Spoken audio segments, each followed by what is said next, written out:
Irmãos queridos, vamos abrir então a palavra de Deus no livro de Atos dos Apóstolos, capítulo 17, a partir do verso 16 até o 34. Seja bem-vindo. O discurso de Paulo em Atenas. Enquanto Paulo os esperava em Atenas, referindo-se a Silas e Timóteo, o seu espírito se revoltava em face da idolatria dominante na cidade. Por isso dissertava na sinagoga entre os judeus e os gentios piedosos, também na praça, todos os dias, entre os que se encontravam ali. E alguns dos filósofos epicureus e estoicos contendiam com ele, havendo quem perguntasse: que quer dizer esse tagarela? E outros: parece pregador de estranhos deuses, pois pregava a Jesus e a ressurreição. Então, tomando-o consigo, o levaram ao Areópago, dizendo: podemos saber que a nova doutrina é essa que ensinas? Posto que nos trazes aos ouvidos coisas estranhas, queremos saber o que vem a ser isso. Pois todos os de Atenas e os estrangeiros residentes de outra coisa não cuidavam, senão dizer ou ouvir as últimas novidades. Então Paulo, levantando-se no meio do Areópago, disse: senhores atenienses, em tudo vos vejo acentuadamente religiosos, porque passando e observando os objetos de vosso culto, encontrei também um altar no qual está inscrito: ao Deus desconhecido. Pois esse que adorais sem conhecer é precisamente aquele que eu vos anuncio, o Deus que fez o mundo e tudo o que nele existe.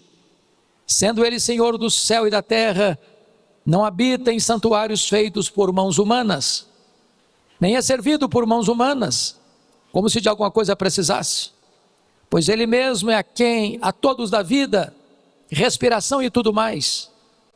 De um só fez toda a raça humana para habitar sobre toda a face da terra, havendo fixado os tempos previamente estabelecidos e os limites da sua habitação, para buscarem a Deus, se porventura tateando possam achar, bem que não está longe de cada um de nós, pois nele vivemos e nos movemos e existimos, como alguns dos vossos poetas têm dito, porque dele também somos geração. Sendo, pois, geração de Deus, não devemos pensar que a divindade é semelhante ao ouro, à prata ou à pedra, trabalhados pela arte e imaginação do homem. Ora, não levou Deus em conta os tempos da ignorância. Agora, porém, notifica aos homens que todos, em toda parte, se arrependam, porquanto estabeleceu um dia em que há de julgar o mundo com justiça, por meio de um varão que destinou e acreditou diante de todos, ressuscitando-o dentre os mortos. Quando ouviram falar de ressurreição de mortos, uns escarneceram, e outros disseram: a respeito disso te ouviremos noutra ocasião. A esta altura Paulo se retirou do meio deles. Houve, porém, alguns homens que se agregaram a ele e creram. Entre eles estava Dionísio, Areopagita, uma mulher chamada Dâmaris, e com eles outros mais. Amém. Meus amados, apóstolo Paulo,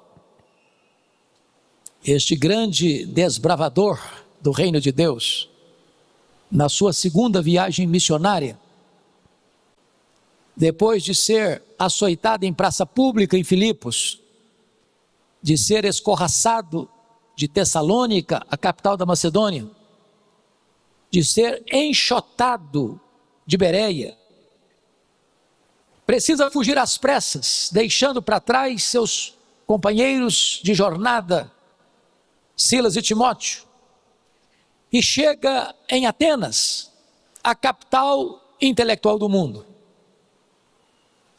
o maior centro filosófico do mundo, a cidade das artes, a cidade dos grandes pensadores, dos grandes filósofos, dos homens que encheram bibliotecas com a sua erudição. A terra de Péricles, de Sócrates, de Platão, de Aristóteles. E diz o texto bíblico que nesta terra aspergida pela luz do saber, do conhecimento, da filosofia, Paulo percorre a cidade. Seu espírito se revolta por causa da idolatria dominante na cidade. Não era só idolatria dominante. A cidade estava debaixo do poder dos ídolos. Para vocês terem uma ideia, quando Paulo esteve em Atenas, Plínio afirmou, naquele tempo, havia mais de 30 mil estátuas dedicadas aos deuses em Atenas. Suetônio chegou a afirmar que havia em Atenas mais deuses do que homens. Xenofonte diz que para cada pórtico havia uma divindade. Isso levou Diógenes a satirizar com Atenas, saindo ao meio-dia, em plena luz do sol, com a lanterna acesa, como que procurando atentamente alguma coisa. Quando perguntaram: o que você procura, Diógenes? Ele respondeu: eu procuro um homem, porque nesta terra só tem deuses. O que é curioso é que na cidade mais culta do mundo, Paulo diagnostica a mais rasteira ignorância espiritual do mundo. Na cidade mais bafejada pela luz do saber, Paulo identifica uma tosca ignorância espiritual. Meus amados, isso não mudou. Isso não mudou. Talvez hoje você vai nos grandes centros universitários. Você chega nas universidades mais famosas do Brasil e do mundo, onde se respira o conhecimento, onde você sente no ar o gosto pela filosofia, pelas artes, pela ciência. E nesse mesmo território, você detecta ignorância espiritual. O apóstolo Paulo chegou a dizer que o homem natural não discerne as coisas de Deus, porque as coisas de Deus se discernem espiritualmente. Gente que tem tanto saber, mas não enxerga um palmo na frente do seu nariz, no que tange as verdades eternas. Gente culta, mas rendida aos ídolos. Mas Paulo não apenas vê e seu espírito se revolta com isso, ele toma uma atitude. Paulo não é um turista que chega em Atenas admirado dos palácios, dos templos, do Partenon e tantos outros. Paulo não é como alguns de nós que percorre com um smartphone na mão, fotografando e admirando a arquitetura das cidades mais importantes do mundo. Ele passa e observa, ele passa e tudo aquilo que a cidade representa de idolatria, de ignorância espiritual, mexe com o seu coração. E o que é que ele faz? Diz a Bíblia que ele vai para a sinagoga. Por que ele vai para a sinagoga? Porque a sinagoga era o local onde judeus e gentios piedosos, prosélitos, já estudavam a Bíblia, já estudavam o Velho Testamento, já acreditavam no Velho Testamento. Então qual é o papel dele? É chegar lá e mostrar que o Jesus que ele anuncia é o Messias que eles esperam. É uma espécie de ponte, de contato para a evangelização. E lá diz a Bíblia que Paulo vai dissertar com eles, vai mostrar, vai fazer apologética, vai demonstrar que aquele Jesus que ele está anunciando, o Jesus de Nazaré, é o grande Messias de Deus. Mas mais, diz o texto, que todos os dias, Paulo ia para a praça, para dissertar com os filósofos, com os pensadores que estavam ali. A praça para os gregos não era a nossa praça aqui no Brasil. Não era um local bonito de árvores, de flores, de canteiros, de bancos. A praça grega era a ágora, onde os pensadores expunham suas ideias, onde os filósofos discutiam a sua cosmovisão. E diz o texto bíblico que Paulo vai lá dissertar com os estoicos, com os epicureus e com os estoicos. Quem eram os epicureus? A base do pensamento epicureu é que não tem amanhã, que não tem eternidade, que não tem céu, que não tem inferno, que não tem juízo final, que não tem prestação de contas, que a vida é unicamente este breve período do berço à sepultura, e que a vida só tem sentido quando você joga para dentro de você todos os baldes de prazer. Para eles o sentido da vida é o hedonismo, é o prazer. Então eles tinham um lema: comamos e bebamos porque amanhã morreremos. E Paulo discute com essa gente e diz: não, vocês estão errados. Tem prestação de conta sim, tem acerto de conta sim. Deus já marcou um dia do juízo, e todos teremos que comparecer perante esse juízo, para prestar contas da nossa vida, das nossas palavras, das nossas ações, das nossas omissões, dos nossos desejos. Links na descrição desse vídeo. Mas Paulo está discutindo também com os estoicos. Quem são os estoicos? Os estoicos eram fatalistas, panteístas. Os estoicos acreditavam que todos nós estamos debaixo de um destino cruel, implacável, e que você não pode mudar o rumo da sua vida. O estoicismo se encaixa dentro da teologia de Gabriela, cravo e canela. Eu nasci assim, eu cresci assim, eu vou morrer assim. Não tem esperança, não tem mudança, não tem transformação. Então Paulo se dirige a esse grupo de filósofos: não, não é verdade isso, tem chance de mudança sim.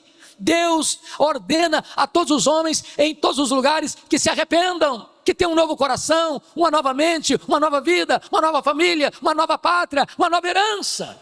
Tem esperança sim. E diz a Bíblia que o assunto de Paulo com os filósofos é pregar Jesus e a ressurreição. Paulo não perde o foco.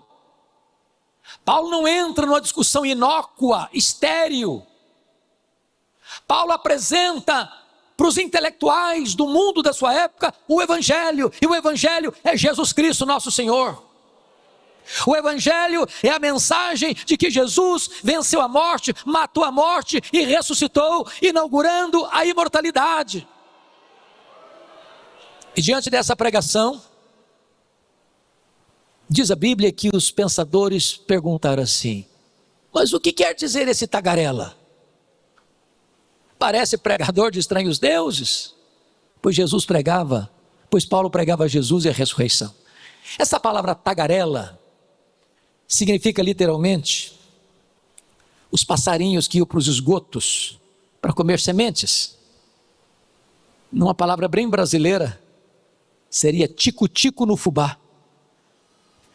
É como se eles achassem que Paulo não tinha ideias próprias, que Paulo não era um verdadeiro filósofo, que Paulo estivesse ali repetindo palavras que nem ele mesmo conhecia. O que é incrível, irmãos, e digno de nota, é que na cidade mais culta do mundo, o Evangelho é coisa estranha. O pregador do Evangelho é tagarela, e o verdadeiro Deus é desconhecido. É isso que você vê hoje, nos grandes centros urbanos, nas mais famosas universidades do mundo. Então diz a Bíblia que diante destas novidades que Paulo pregava, e eu confesso, querido pastor Raul, que quando eu leio esse texto eu fico constrangido, muito constrangido, porque Paulo chega numa cidade grande, famosa, e o que está escrito no versículo 21 é de botar todos nós com a cara no chão de vergonha. Porque Paulo não tinha Bíblia impressa, não tinha folheto, não tinha rádio, não tinha televisão, não tinha zap. E com pouco tempo que ele está em Atenas, está escrito aí no verso 21, que todos os de Atenas e os estrangeiros residentes de outra coisa não cuidavam senão dizer ou ouvir as últimas novidades que Paulo pregava. Paulo impactou a cidade inteira. E o que ele está pregando?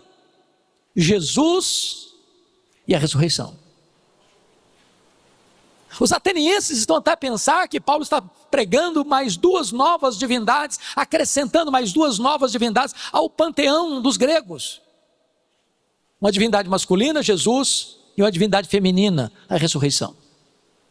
Então, diz o texto, que eles pegam Paulo, lá da praça da Ágora, e levam para o Areópago. O Areópago não era apenas uma elevação rochosa, defronte do Partenon, mas era o tribunal dos gregos, porque nenhuma pessoa podia levantar uma cosmovisão em Atenas, trazendo uma novidade, sem passar pelo filtro das autoridades, daquele concílio, daquele tribunal.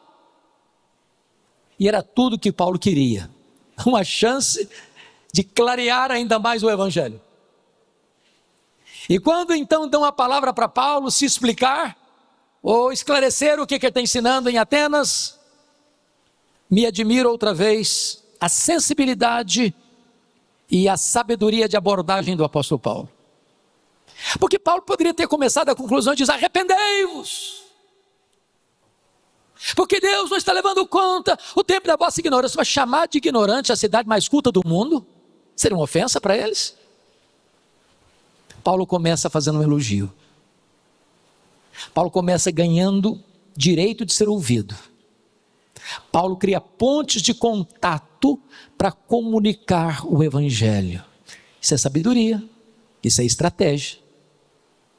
E ele então se dirige assim: senhores atenienses, em tudo vos vejo acentuadamente religiosos, porque passando e observando os objetos do vosso culto, encontrei um altar no qual está inscrito: ao Deus desconhecido. Pois esse que adorais sem conhecer é precisamente o Deus que eu vos anuncio. Notem vocês que Paulo passa e observa, porque às vezes passamos e não observamos nada. Olhamos, mas não vemos com os olhos da fé. Tiramos foto, fazemos filme, mas não discernimos o que estamos vendo. E então Paulo começa a falar do Deus que os atenienses não conheciam. Que Deus é esse? Primeiro, este é o Deus criador. Olhe comigo o verso 24. O Deus que fez o mundo e tudo que nele existe. Amados irmãos, Paulo está na capital intelectual do mundo, e ele não tem nenhum constrangimento, e ele não precisa tirar o seu cérebro e aposentá-lo. Ele não precisa desvestir-se da sua razão iluminada pela verdade para afirmar que Deus criou o universo.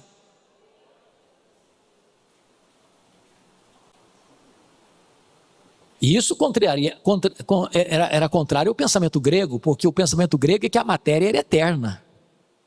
E Paulo está refutando os gregos: não, a matéria não é eterna, o universo foi criado, o mundo foi criado, a matéria foi criada. O mundo não é resultado de uma explosão cósmica, o mundo não é resultado de uma evolução de milhões e milhões de anos, o mundo foi criado e criado por Deus.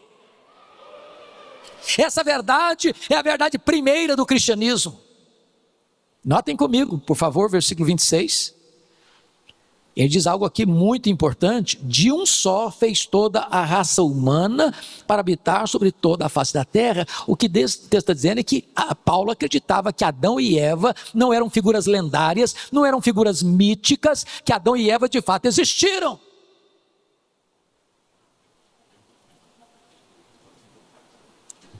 É muito importante que os nossos jovens que estão entrando para as universidades, estatisticamente falando, irmãos, 50% dos jovens cristãos que entram na universidade abandonam a fé. 50%. Porque às vezes não estão preparados para darem razão da sua fé. E nenhum jovem precisa se sentir pequeno, nenhum jovem cristão precisa se sentir diminuído, nenhum jovem cristão precisa largar a sua razão e o seu pleno entendimento ao afirmar em alto e bom som: Deus criou o universo e Deus de um só fez toda a raça humana para habitar em toda a face da terra.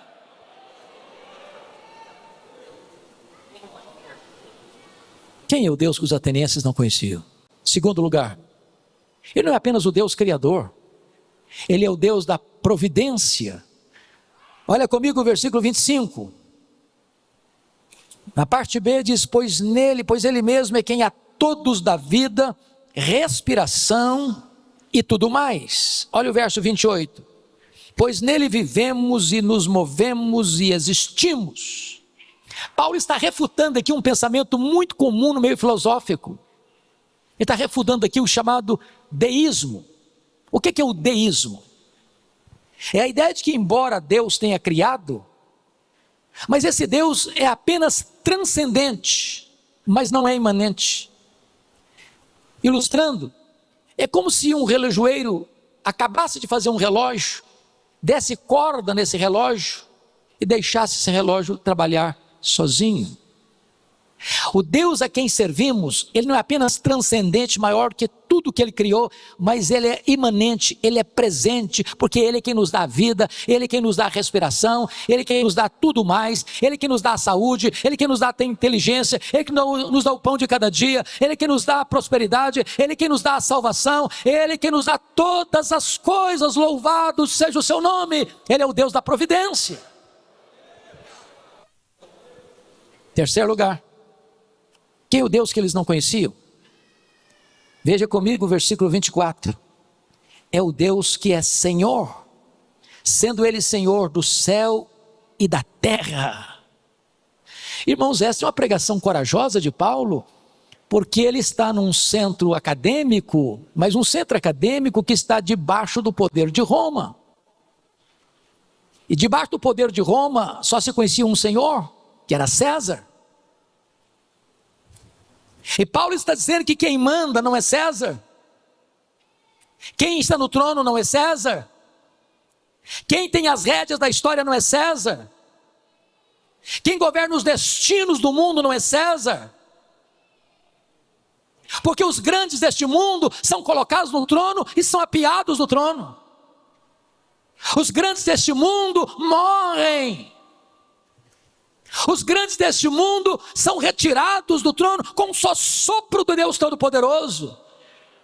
Só o Senhor Jesus está no trono e ninguém o tirará do trono. Ele é o Rei dos Reis, Ele é o Senhor dos Senhores, Ele está sentado no trono, Ele governa as nações, Ele governa a igreja, Ele governa a nossa vida. Só Ele é o Senhor. Quem é o Deus que os atenienses não conheciam? Quarto lugar, Ele é o Deus que não pode ser restringido e limitado a uma imagem, nem ser envolvido por um templo feito por mãos humanas. Olha o versículo 25, versículo 24, na parte B: não habita em santuários feitos por mãos humanas. Por que Paulo está dizendo isso? Porque Atenas estava lotado de templos aos deuses. E os atenienses tinham muito medo dos seus deuses. É por isso que em Atenas se levanta um altar genérico, sem rótulo. Porque na cabeça deles, se porventura uma divindade não tivesse na terra um templo, um altar, essa divindade fulminaria as pessoas com a sua ira, e eles tinham medo. Então coloca um altar genérico, pensando, se porventura alguma divindade foi esquecida, ao olhar para esse altar, não vai nos punir. E Paulo vai dizer que, olha comigo o versículo 29, sendo pois geração de Deus, não devemos pensar que a divindade é semelhante ao ouro, à prata ou à pedra, trabalhados pela arte e pela imaginação do homem. Ou seja, Deus não pode ser configurado numa imagem, seja de ouro, seja de prata, seja de bronze, seja de pedra, seja de barro. Deus é espírito, e importa que os seus adoradores o adorem em espírito e em verdade. Paulo está desconstruindo toda a religiosidade ateniense. Ele está jogando por terra todas as crenças dos gregos. Links na descrição desse vídeo. Quem é o Deus que os atenienses não conheciam? É o Deus Salvador. Versículo 18 diz que ele pregava a Jesus. E quem é Jesus? É o Salvador. Não há nenhum outro nome dado entre os homens pelo qual importa que sejamos salvos. Quem é Jesus? É aquele que, sendo Deus, não julgou como usurpação ser igual a Deus. Antes a si mesmo se esvaziou, assumindo a forma de servo, humilhando-se até a morte e morte de cruz. Pelo que também Deus o Pai o exaltou sobremaneira, e lhe deu o nome que está acima de todo nome, para que ao nome de Jesus se dobre todo o joelho, no céu, na terra e debaixo da terra, e toda língua confesse que Jesus Cristo é Senhor, para a glória de Deus Pai. O que Paulo está dizendo, que os deuses de Atenas não podem salvar, porque só há um único nome dado entre os homens, pelo qual importa que sejamos salvos, e este é Jesus, e este é Jesus, e este é Jesus. Quem é o Deus que os atenienses não conheciam? É o Deus que dá a todos os homens, em todos os lugares, uma ordem peremptória: arrependei-vos. Verso 30 diz: ora, não levou Deus em conta os tempos da ignorância. Agora, porém, notifica os homens que todos, em toda parte, se arrependam. E agora Paulo vai dizer que toda filosofia grega não passa de ignorância.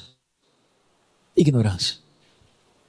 Toda sabedoria humana não é capaz de salvá-lo.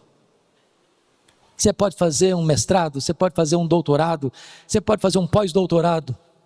Você pode entender das ciências mais profundas, você pode decifrar os mistérios da ciência, você pode mergulhar nos corredores do saber, você pode ter todas as luzes do saber humano, que isso não ajuda a levar você para o céu, porque a não ser que você se arrependa, a não ser que você se arrependa, a não ser que você se arrependa, não há esperança de salvação para a sua vida. Mas as pessoas podem perguntar assim: mas arrepender de quê? De quê? Alguns dizem: bom, mas eu sou uma boa pessoa, eu sou um bom cidadão, eu sou um bom pai, eu sou uma boa mãe, eu sou um bom filho, eu sou um bom patrão, eu sou um bom empregado, eu sou um bom religioso. Arrepender-me de quê? E eu respondo: não é apenas arrepender de do que você faz, é arrepender-se de quem você é. A Bíblia diz que todos pecaram e destituídos estão da glória de Deus. Você não é pecador porque peca. Você peca porque é pecador. Uma laranjeira não é laranjeira porque dá laranja. Ela dá laranja porque é laranjeira. A seiva que está dentro dela define que ela tem que dar laranja porque ela é laranjeira. Não importa aqueles que estão no topo da condecoração humana, com seus predicados morais, ou aqueles que estão na sarjeta, sujos na lama, todos pecaram. Todos pecaram. Ninguém pode chegar diante de Deus fiado na sua própria justiça. A nossa justiça aos olhos deles são trapos de imundícia. Não importa se rico ou pobre, se governante ou governado, se empregado ou patrão, não importa se rei ou vassalo, todos precisam se arrepender. E por quê? Versículo 31 responde: Porque haverá um juízo final. Haverá uma prestação de contas. E todos, sem exceção, terão que comparecer perante esse tribunal. E quando chegarmos diante desse tribunal, irmãos, são 4 quesitos que serão julgados. O primeiro deles, diz a Bíblia, nós vamos ser julgados pelas nossas palavras frívolas. Sabe o que significa isso?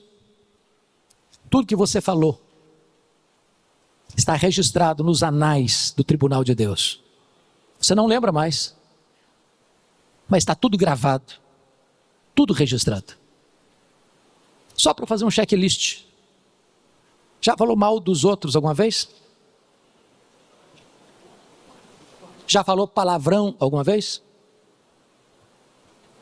Já contou uma piada que não devia contar, mas contou assim mesmo? Já espalhou fake news alguma vez?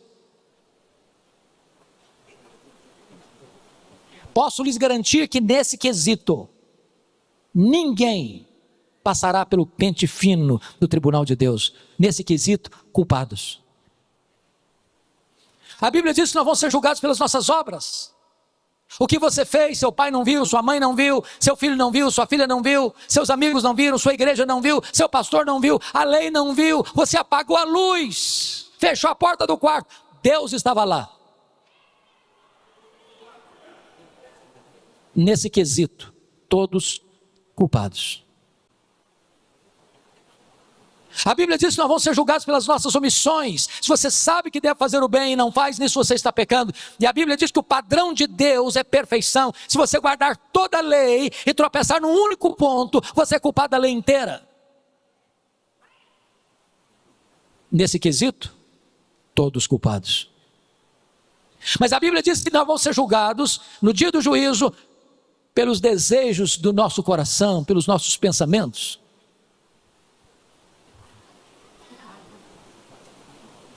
Dizem os estudiosos da psicologia, nós temos uma irmã psicóloga aqui, que passam pela nossa cabeça em torno de 10 mil pensamentos por dia. Eu pergunto a vocês, quantos deles ficaríamos muito constrangidos se fossem projetados num telão? Vamos longe não, só essa semana botaríamos todos nós de cara no chão de vergonha. Nenhum tribunal da terra tem competência para julgar foro íntimo, mas o tribunal de Deus tem competência para julgar foro íntimo. Nesse quesito, culpados. O que é maravilhoso, irmãos, que Deus resolveu isso para nós. Quando Ele mandou o seu Filho Jesus Cristo, nosso Senhor, como nosso representante, como nosso substituto, como nosso fiador. E a Bíblia diz que quando Jesus estava indo para a cruz, Deus lançou sobre Ele a iniquidade de todos nós. Ele foi carregando sobre o seu corpo no madeiro os nossos pecados. Naquele dia, Ele foi feito pecado por nós. Não havia beleza nele, o sol escondeu o rosto dele, o próprio Pai o desamparou na cruz, e diz a Bíblia que agradou ao Pai moê-lo naquela cruz, e ele morreu pelos seus, pelos meus, pelos nossos pecados. E quando ele estava na cruz, ele deu um grande brado: está consumado, está pago, aquele que crê em mim não deve mais nada, está quites com a lei, está quites com a justiça, está justificado.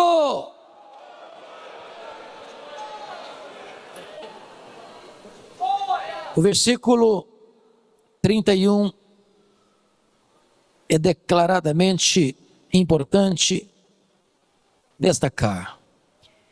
Há de julgar o mundo com justiça.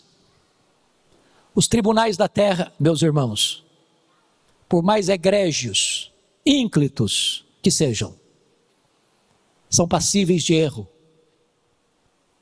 Muitas vezes nos nossos tribunais a justiça sai com a cara coberta de vergonha. Muitas vezes nos nossos tribunais os inocentes são tidos como culpados e os culpados são tidos como inocentes. Nos nossos tribunais, juízes são corrompidos, juízes são subornados, testemunhas são corrompidas e subornadas, e a justiça é aviltada, mas este juiz é o reto juiz, este tribunal jamais será subornado, e todos teremos que comparecer perante este tribunal para dar contas da nossa vida.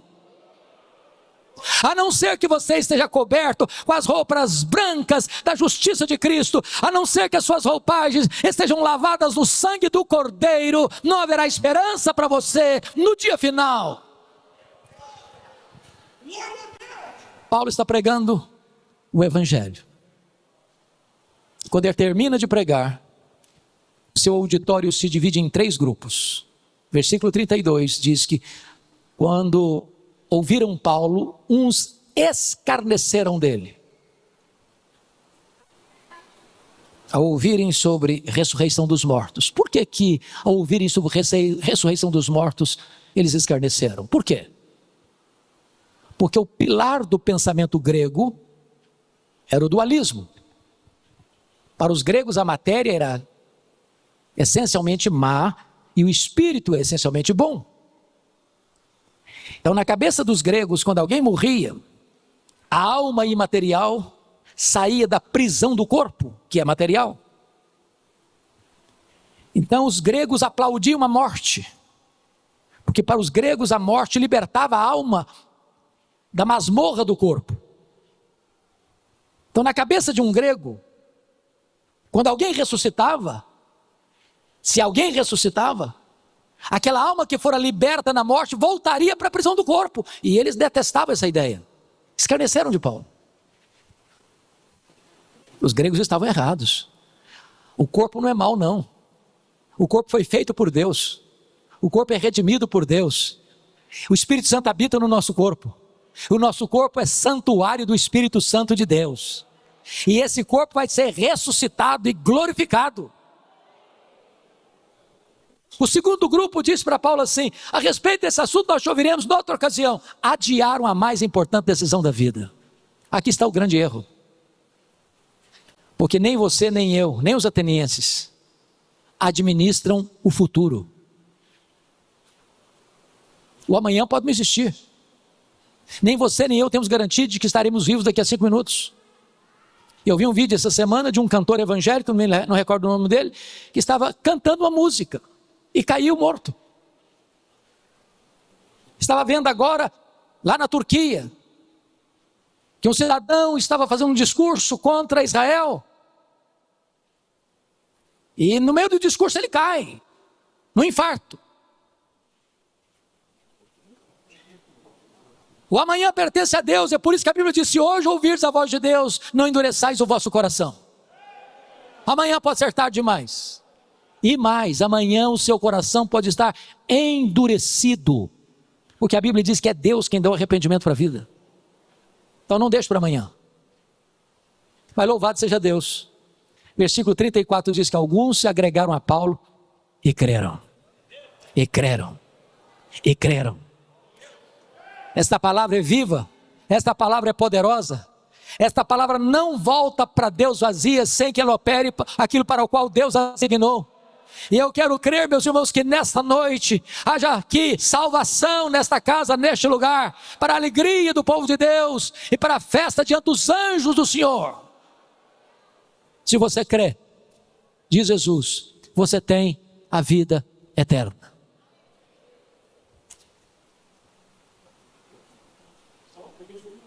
Eu quero crer que a mensagem que Paulo pregou em Atenas é a mensagem que esta igreja tem pregado, que as igrejas aqui representadas têm pregado, e até Jesus voltar é a mensagem que pregaremos.